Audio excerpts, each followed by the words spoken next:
தொழிலாளர்களின் குரல். Vladimir Lenin 1905 முதல் 1917 வரை காலகட்டம். ரஷ்யாவில் பெரிய தொழிற்சாலைகள் புகை கக்கின. ஆனால் அந்த சாலைகளுக்குள் உழைத்த தொழிலாளர்களின் வாழ்க்கை இருண்டது. நீண்ட வேலை நேரம், குறைந்த கூலி, எந்த உரிமையும் இல்லை. அந்த நேரத்தில் ஒரு மனிதர் தொழிலாளர்களின் முன் நின்றார். அவர் ஒரு அரசன் அல்ல, ஒரு முதலாளியும் அல்ல. அவர் விளாடிமிர் லெனின். ஒரு தொழிற்சாலை முன் மேடையில் நின்று லெனின் சொன்ன வார்த்தைகள் வரலாறாகின. நீங்கள் பிறந்தது அடிமைகளாக அல்ல, உழைக்கும் மனிதனே இந்த நாட்டின் உண்மையான ஆளுநர். அந்த உரை தொழிலாளர்களை எழுப்பியது. அவர்கள் முதன்முறையாக தங்களின் ஒன்றுபட்ட சக்தியை உணர்ந்தார்கள். லெனின் தலைமையில் தொழிலாளர்களும் விவசாயிகளும் ஒன்றிணைந்தார்கள்.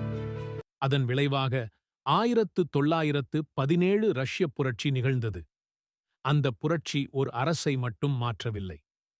உழைப்புக்கும் மனித மரியாதைக்கும் மதிப்பு வேண்டும் என்ற எண்ணத்தை உலகம் முழுவதும் விதைத்தது.